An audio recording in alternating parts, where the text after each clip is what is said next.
from the Penn libraries.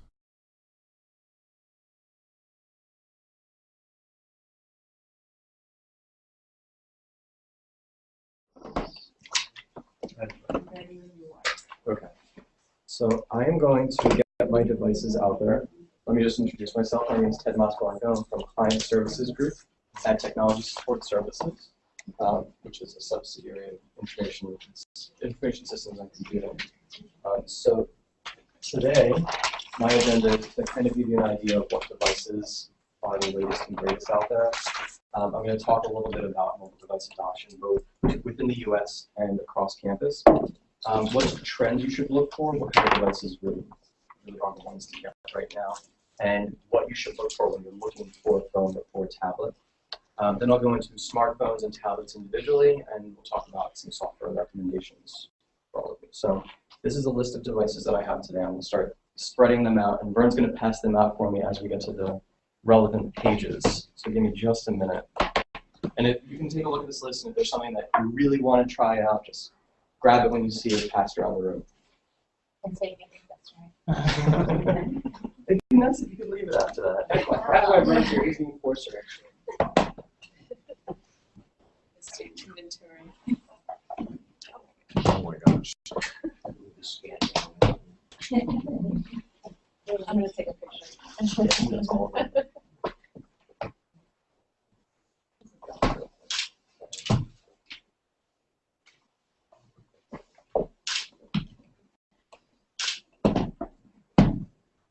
We can figure the rest out later.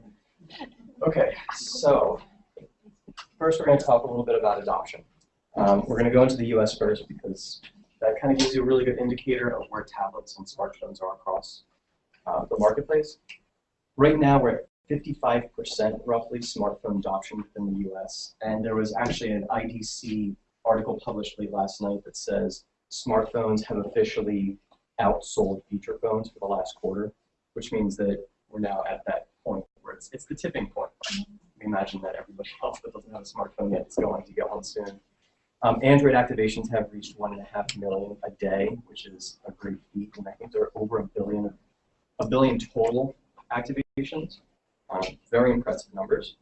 But as you all know, iPhone is out there. iPhone is one of the leaders, actually it is the leader of a single phone compared to all the other Android or Blackberry, any other devices that you're talking about. So it won't come out as well as I was hoping it would. But you can kind of see right here. This graph shows that Android really put its game up out there and increased very rapidly. iOS has continued to increase, and Blackberry really died down. This is results from 2012. We really start talking about that. And the distribution of Android devices versus iOS devices based on income. Interesting numbers. Android devices have been considered the lesser expensive device. So you'll see a little bit more adoption of Android devices at the lower end of the spectrum, whereas iOS is 47% with incomes of 100,000 or greater. So it's a pretty clear separation, but Android devices, the flagship devices in particular, are getting much better and they're much more competitive at that higher spectrum now. And on this side, we're looking at the OS shipments, both for tablets and market share breakdown of tablets. iOS is doing very well, as they always have been. And after that, Android, Windows, and then others. And Blackberry is still really struggling, but I'll get into that a little bit later. And by the way, please interrupt me with any questions. I tend to talk a lot, and I don't know what you guys really care about, but it'd be really good for that kind of feedback. So, the wireless connections at Penn, they have been at a steady increase. We're now nearing 2.0 devices per person. Now, the way that we got these numbers is we measured the number of Penn keys that are authenticated on AirPenNet, and then we counted the number of total devices on AirPenNet. So that's how we're getting close to 2 per person. And there's a lot of bets as to where this actually will level off. Some are at 3, some are at 2.5, and a lot of people have apparently lost their bets because they didn't think it would even get this high. The breakdown of the devices actually connecting to AirPenNet, we have all of the devices, including smartphones, tablets, and PCs. You can see that right now, if you look at Android, Blackberry, and iOS, we're over 50% of the total devices connecting to AirPenN, with iOS being the greatest majority just because that combines both the iPads, which are huge hits, and iPhones, which as well are pretty big. And this is the actual breakdown of smartphones and tablets. And still, you can see iOS is just a clear leader in this space. So we actually have statistics from one of the schools at Penn. And we can see that the numbers are really reflected exactly the same way as we saw in the wireless numbers. iOS at around 70% and Android at around 25%. And ownership of smartphones. Now, this is particular smartphones. This is not tablets. We have 90% of undergraduates and 98% of graduate or professionals. So huge, huge adoption of these devices. Is it a fairly representative school that you're following statistics for? Yeah, I would say so. It's one of the larger ones. So now, what to look for if you're actually shopping for a device, whether you've had one before or you're about to get one for the first time. I'm just going to give you a couple of ideas. Realistically, hardware has leveled off, and they really hit that sweet spot of really comfortable device, really high-end internal specs. You don't really even have to think about what kind of processor you need, how much RAM, how much internal space, unless you have a lot of MP3s or a lot of videos that you're going to be downloading to the device. And there's definitely a lot of devices to choose from. As you can see, they're out there. The form factor innovation has really subsided. There's a couple of differences, primarily the HTC One, which just puts speakers on the front rather than on the back, which I'm a huge fan of. You're going to see a little bit, tiny nuances between the devices and their bells and whistles. So what kind of camera they have, what the megapixel rate is, how good they take pictures, and the audio arrangement, like I mentioned, and what kind of buttons you're going to be looking at. So with the iPhone, you just have the home button, the power button, and volume rockers. With other devices, you might not have a hardware home button, but you're going to have a software home button, passive touch. I will demonstrate that in a bit. And also, you might have a different arrangement of buttons. With Android, there's more than you can count. There's some that just have a back button and a home button, others that just have a home button and a menu button, and then there's some that have all three, and that's the one thing that isn't consistent across the devices. Just to give you an idea of what kind of devices we're going to be talking about and how we classify them, smartphones are really the devices that are under 5 inches. The Galaxy S4 is 4.99 inches, and they picked that number specifically because they wanted to stay under that 5-inch range. Because when you get into the 5 to 7-inch range, that's when you're looking at phablets. Unfortunately, I do not have a phablet to demonstrate today, but that's those devices that almost look like they could be a tablet. When you hold them up to your face, it's a little bit awkward. I don't have a phablet. I don't think I'll ever use a phablet, but we might get one just to demo at some point. And also small tablets. Unfortunately, there is a phone that is a small tablet, and that's the Galaxy Note 8. So we have the Galaxy Note 8, but not the phone version, because the phone version is not sold in the US. Not much of a surprise, I guess. And then there's tablets, anything over that's over 9 inches, and that's the iPad. So this is to scale. I actually picked out these devices because they are considered the greatest in each of those different categories. The iPhone 5, the Galaxy S4, that's the LG Optimus G Pro, which is going to be on sale, I believe, starting May 1st. The Galaxy Note 8 and the iPad 3, iPad 4, iPad Retina, they're all the same size. So first we're going to get into smartphones, and this is what I'm going to call you to pass out those devices. Apple iPhone, huge hit. As everybody knows, it is just stellar. Between the camera, the specs, the way it holds in your hand, it just works. Apple has sold a ton of these, and there's no stopping them. WWDC is coming up in June. I'm excited because I get to go this year.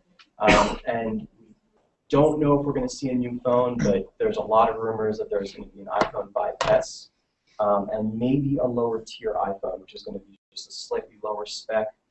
They're trying to get into the category of lower cost device. In addition to that, there's also potentially going to be some sort of wearable technology coming from Apple, primarily the iWatch, but the rumors have not been confirmed yet, and there's a lot of rumors, there's a lot of designer uploads of what they could look like, what they could do, but the leaks have not been coming just yet. Android phones are all over the board. There are so many different types of sizes and shapes and feels to the devices. The Galaxy S3 has been a huge hit, especially for Samsung. That's what's actually putting Samsung at the top of the list for manufacturer shipments. They recently released the Galaxy S4, which is essentially the same phone as the Galaxy S3, except with a huge spec bump. And really what they've focused on is software with this particular revision, because they feel that they have hit the nail on the head with the hardware that they released. You'll feel that the device has more of a plastic feel to it, which doesn't appeal to everyone, but it has been pretty widely adopted because it reduces the weight of the device. It also potentially reduces the cost of the device. Sorry, one of those is activated with my SIM, so you might get some. Oh, okay. No, you can feel free to take a look. The other device that we are passing around is the HTC One, which is one of my favorite phones right now. It's a full aluminum body, just like the iPhone 5. It's got a nice feel to it. That's one of those that kind of shifted away from the norm with Android devices. They dropped down the megapixel quality of the camera. They dropped it down to 4 megapixels, but they called it the Ultra Pixel. Realistically, the Ultra Pixel doesn't really mean much. It's a marketing gimmick, but they were right about how low light conditions are better with those larger pixels, small or lower megapixel count cameras. I've tested it out, and it's my go-to phone for cameras for taking pictures right now, because it just works across the board regardless of the lighting conditions. The Galaxy S4, on the other hand, went with a 13 megapixel camera. The megapixel race is still going on in their minds, but we'll see what happens. We'll see what the adoption rate is of the HTC One and the Galaxy S4, and maybe we'll get an indicator of what megapixels actually mean, how much people actually care about those high megapixel rates. The other device that we're handing out is the Nexus 4, which is Google's branded clean Android experience. And you'll notice that that one has no buttons on the bottom. It's built right into the screen. So you have those capacitive touch, but they can disappear buttons. If you're watching a video, it'll go full screen. You won't see those home, back, or app switcher button at all, which is the way that Google wanted it to be with all the devices, but the manufacturers have kind of held back with that original, let's keep the home button or the back button or the menu button on their devices. And all the way to the left is the Sony Xperia Z. Still not available in the US, but it should be here sometime by mid-May. What really makes this device an exciting device is the fact that it's hardened, meaning that it's waterproof, dust-proof.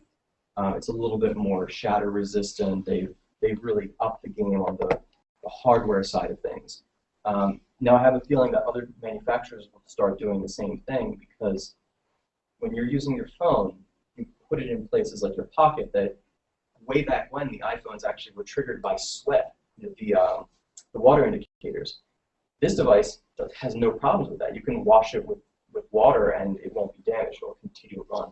They actually have been dunking these phones in huge tanks of water, and they run them, and they run for hours without stopping. They're just not affected by it, which is unbelievable. So I'd like to see that come to other manufacturers as well. So Android, in the early days, kind of upsetting, but they really have matured. Right now we're on revision 4.2, which is called Jelly Bean.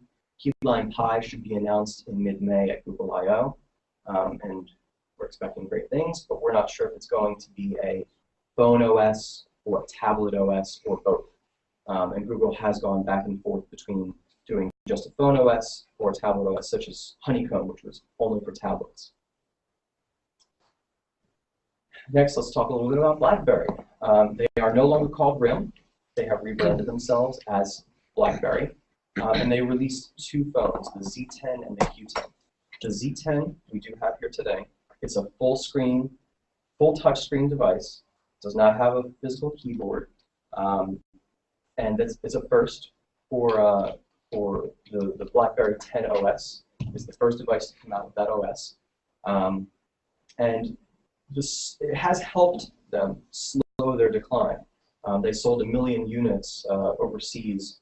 I believe it was in the UK within the first couple of months. So there is adoption of it, but the reality is that the Q10 is the device that everybody wants to get because it has that physical keyboard that everybody has loved that has come from in the past. And we expect that to come sometime in mid-May. I just heard from our Verizon rep earlier today that it's going to be available early May, but no promises. So that probably means there's going to be a pre-order period before you can actually get your hands on it. Now, are there other manufacturers still using physical keyboards much? Is there evidence that people other than Blackberry even want them? So there's a lot of evidence that people want them, but not very many have tried it. Blackberry, way back when, perfected that keyboard. They perfected the thumb keyboard, so they know what they're doing when it comes to that kind of stuff. The only thumb keyboard that was out was for Android, which was the Motorola Pro, the Droid Pro, but they stopped manufacturing that, so at this point there's no solid device that has a thumb keyboard on it. And next, Windows Phone. They have yet to really catch on to the market.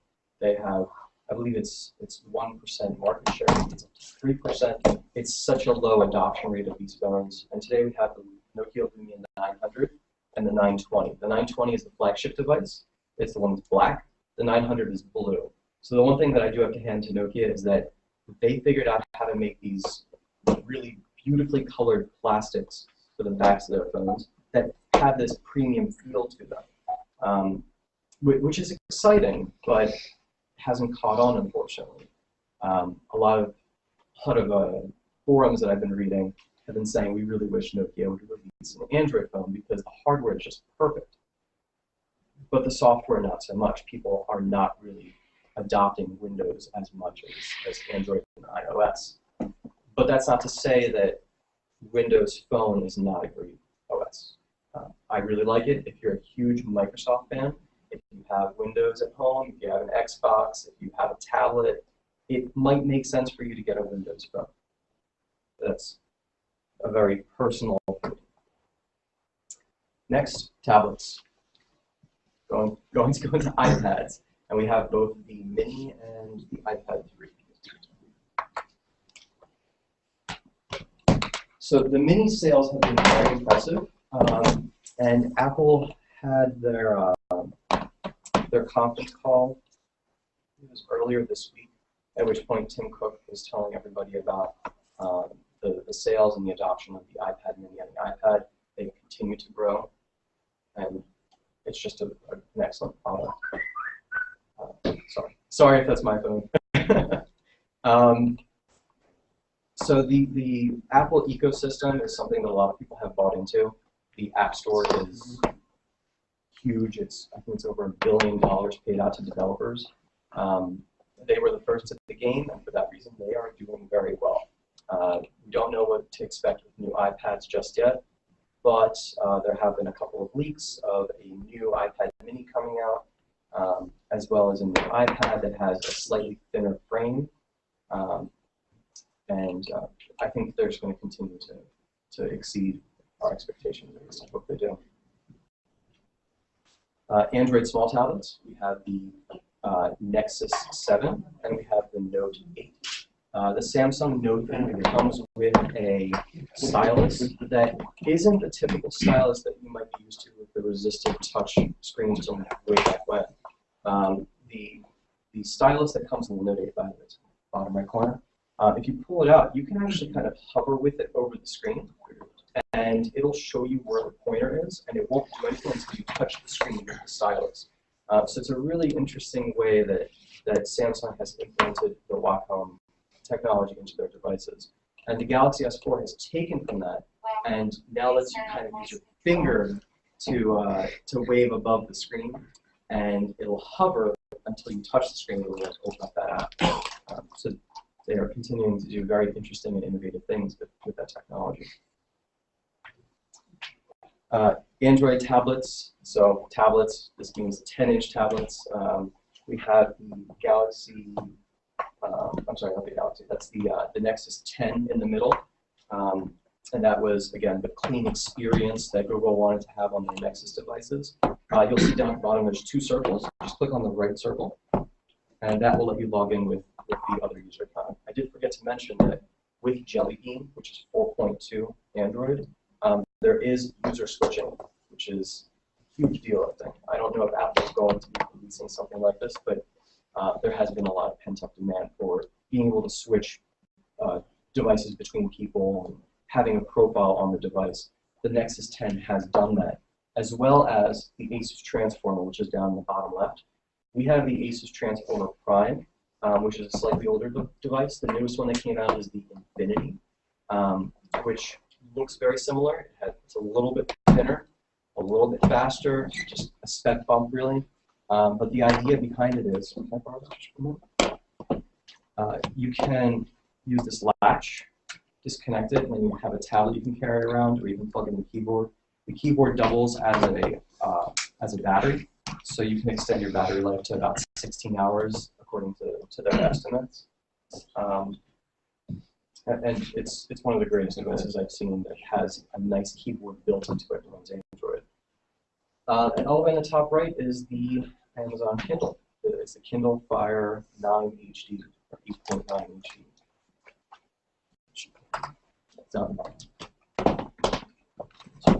So the Kindle Fire series runs Android as well, except they run their own skin of Android, so you don't get the full Android experience. They've completely removed the Play Store.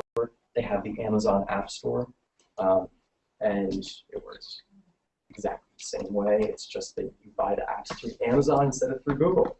You can also get the App Store on Android devices. If you go to Amazon.com, it's like /App Store. You can download the APK. They walk you through the steps, and then you can actually download your apps through Amazon as well. The perk behind that is Amazon has a free app every day. Amazon has a free app every day, so it makes sense for you to try it out if you have an Android device. Sometimes they really need apps. Like I got SwiftKey for free, which now costs $5 or $4 for the app. They constantly have games on there for free, and they have a lot of connectivity apps as well. And finally, Windows tablets. We have 3 Windows tablets with us today. We have both of the Surfaces, which is the Surface RT and the Surface Pro. For those of you who don't know, Surface RT is a slimmed-down version of Windows 8. It does not run the typical Windows application that you might be used to. The developers actually developed specifically for the RT. And there has not been a huge adoption of the Windows 8 RT platform. Samsung has actually officially announced that they will not be releasing other RT devices. The Surface Pro, on the other hand, runs the full version of Windows. I'm sorry. So the password for the RT devices is Chestnut3650, capital C. The Surface Pro runs a full version of Windows, so you can actually run Windows apps on it. It actually has an Intel processor on it. And by far, my favorite is the ThinkPad Tablet 2. The neat thing about this is it has the stylus hidden right on the side. It's not as expensive as the Surfaces, which run at around $1,000. This one's closer to $800. And this one runs an Atom processor, so it runs Intel hardware, which means you can run a full version of Windows. You don't have to get stuck with the RT version. You said it's your favorite one. Why? It's my favorite Windows 8 tablet. Because? Because it runs Intel, so you do have Windows 8. It's one of the thinnest and lightest ones. It's thinner and lighter than the RT, but it has that full version. So any questions so far about anything I've talked about? I know I've gone through a lot of information. No? Good. Okay. Next, we're going to go into software and security. So this is slightly different from what I've talked about before, where it was just hardware, a little bit of software. We're just going to talk about what's out there, such as Facebook Home. probably heard about it. Facebook released the Facebook Home software, which can run on any Android device. They also updated all their Facebook apps, regardless of your platform. They now have chat heads, which lets you it's just like Facebook Messenger on your device, except you have these little bubbles for every person you can talk to. Oh, I should specify, Facebook Home is available on select devices. The Galaxy S3, Galaxy S4, the Note 2, I believe the Nexus 4, and then maybe there was one other one. But there are workarounds to actually get it installed on any device for anybody who's advanced with smartphone technology. But I tried it out. I wasn't a huge fan, but there is something to it, especially if you are a huge Facebook user, because it puts you right into the Facebook world. As soon as you unlock your device, it takes you right to the news feed. The news feed shows up right on your lock screen. You can swipe through news feed articles, and then you can click on them to like them, or click on comment to open the comment feed, and then you can unlock your device to actually use the apps that are installed on it. The HTC First, which was released at the same time as Facebook Home, is a lower tier device released by HTC specifically for Facebook, but you can remove Facebook Home from the device if you don't want to use it. So you do get a very nice stock Android experience on that device, and it's been getting really good reviews. Next, we'll go on to human interface. And what I mean by human interface is Siri, Google Now, and voice, essentially personal assistants on smartphones and tablets. Siri was released by Apple, and it's supposed to be a personal assistant, and they've done a very good job with that technology. You can talk to Siri, say, remind me to do something at 5 o'clock. So when I was working on this presentation, I said, remind me to add this slide for Siri at 7 p.m. And then at 7 p.m., I get an alert that says, you want me to remind you to add this slide to the presentation. You can make it do whatever you want. You can also have location fences. So when you are next to like the grocery store, you can have it remind you, buy eggs and milk, something like that. Siri is very powerful. Google Now, on the other hand, just as powerful, but for different purposes. Google Now is very good for doing searches. So if you ask Google Now a question, it can give you the answer, but it generally treats it as a web search.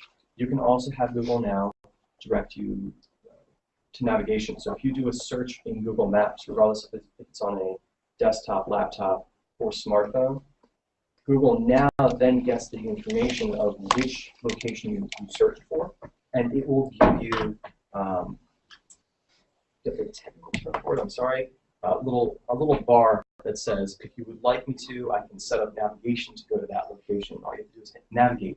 It'll take you there. Google Now is being spread out to all the other devices that support Chrome, and supposedly, this is just a rumor, Google.com will have some sort of Google Now implementation on it. They may be getting rid of iGoogle and replacing it with Google Now. Very interesting idea. The other thing that Google is doing is, this is relevant to the Hangout discussion, is they will be releasing something called Babel. We're not too sure exactly what it's going to be just yet, but Babel is going to be an all-in-one, I guess, chat or video chat or communications platform. So you can use Google Babel to replace Google Talk, Google Plus, Gmail, and Google Voice. So Google Voice is specifically for texting. And they're going to be doing something with it, but we're not too sure just yet. Google, I hope will have more information on that. So next, we're going to go into keyboards. By default, on the iOS platform, you get the iPhone keyboard, which cannot be changed, but you can change the language on it. There are some hacks to let you change the keyboard that you're using on your device, but the typical keyboard is the tap, tap, tap keyboard. It has auto-correction built into it, it has auto-spacing, it has double-tap the spacebar for a period. It has those neat features that make tapping a little bit easier on a touchscreen, whereas BlackBerry just has the QWERTY keyboard on type. The Android, on the other hand, has a very similar stock keyboard, but they also introduced something called Swipe. Swipe was a company that released tracing keyboards. And what that means is instead of tapping each letter that you want to type in, you tap on the first letter, and then you slide your finger across the rest of the letters that make up the word that you want to type. So if you want to type problem, you start at P, go to R-O-B-L-E-M, and it puts the word in there for you. Without lifting your finger, you can swipe in the whole word. SwiftKey then took that same idea and they took it a little bit further, and they released something called SwiftKey Flow. Now the benefit of SwiftKey Flow is you can do the same thing you can with swipe, but you can swipe through the space bar, which means that you can type out a whole sentence without having to lift your finger. Very interesting technology. It's one of my favorite ways to do data entry on a device. It really speeds things up quite a bit. Yeah, I used our Nexus 7, which is going around, which is a great device. Just for I've been an iOS person for a long time. Really wanted to get used to Android. Used it for 2 weeks. I loved it. But the thing I missed, still, for those 2 weeks, I think last December, I missed swiping on my iPhone. I still want to be swiping on it's that good. So next we're going to go into security. Please, please, please, no matter what device you have, put a pin on it. These devices don't count because they are demos. If you get a device, you probably will lose it at some point. If you put a pin on it, it really will put your mind at ease. On top of that, if you have an iOS device, get Find My iPhone. It's free. You can register with iCloud. If you lose your device, you will be able to find it. You can set off an alarm. You can use GPS to locate it. There's a couple of things you can do that will help you find your device if you lost it. On the Android world, Lookout is the go-to app for finding your lost devices. You do have to install it before you lose the device, or else it won't help you out. That used to not be the case when you can actually install something that was called Plan B, which would install remotely to your device. But since Google has updated their requirements, that's no longer possible. In addition to Lookout, there's also another one called Service, which lets you have up to 5 devices. I think it's just a one-time fee. Lookout, I believe, is a $2 a month fee, but I think you can track multiple devices on that service as well. So sync and backup. This is a huge deal because if you do lose your device, you don't want to lose all your private data. The easiest way to handle this type of situation is to make sure that you have all of the data that's on your device stored somewhere else, such as the cloud. I'm a big Google user, so all of my stuff is located on Google Drive, on Gmail, I use GChat, and that just means if I lose my device, I'm not actually losing any of my Google data. I use Pennbox a lot. This is a plug for David, who's going to be talking about Pennbox in a few minutes.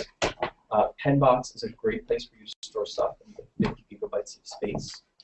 So I store all of my files. I'm actually presenting this presentation right through Google Docs. Dave's going to talk about that a lot more. And if you have an iOS device, you can use iCloud. You can synchronize your photos. There's PhotoStream. And with Android devices, there are similar services that will let you synchronize your photos. Do you know Fox does that? Is that feature enabled? I don't believe so. I'd have to double check. So there are ways to actually synchronize your photos, but we can get into that a little bit later. And also, I use Chrome as my default browser. The really neat thing about that is it lets you synchronize your bookmarks, your passwords, your auto login information, any form information that you have. You can synchronize it across all of your devices. And I find that to be very convenient because I can pick up any of my phones or any of my laptop, my desktop. Doesn't matter where I am, I'm going to get the same browser experience, and get the same bookmarks, and I'll be logged into the sites that I need to. So, on to questions. Well, the devices are up. You guys can feel free to grab anything you want to take a look at. And now we're into the Gadget playtime. You guys can grab whatever you want and ask me any questions. I'll stick around for the next half hour. Thank you.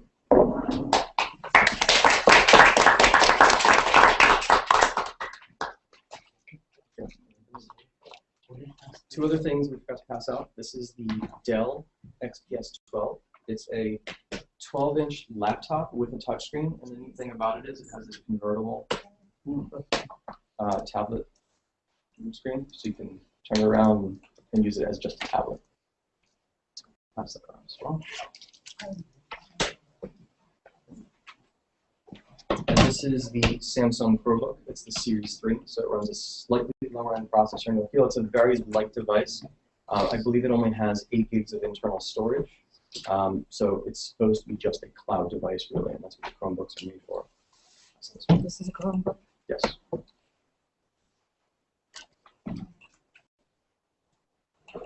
Yeah, quick question. Sure. And I was just, it all kind of happened at once, so I kind of got blurred.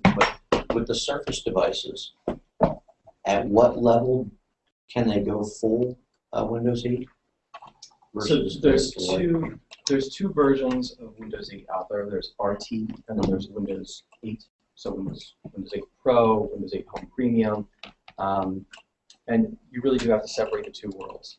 The RT only will be able to run RT. It just doesn't have the internal hardware to run the Windows 8 Pro version. Whereas the other Surface, the Surface Pro, has internal components that run the full version of Windows 8.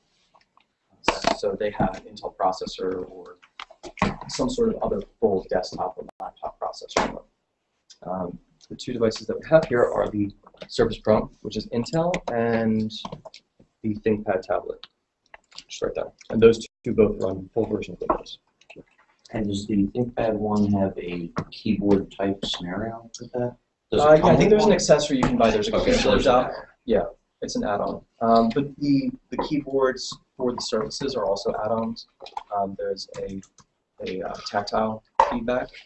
So when you type on it, Yeah, I saw that in one. you hear a click, but it's actually just a completely flat keyboard. And then there's the real keyboard for it. And I believe this one is $100 and the other keyboard is $150.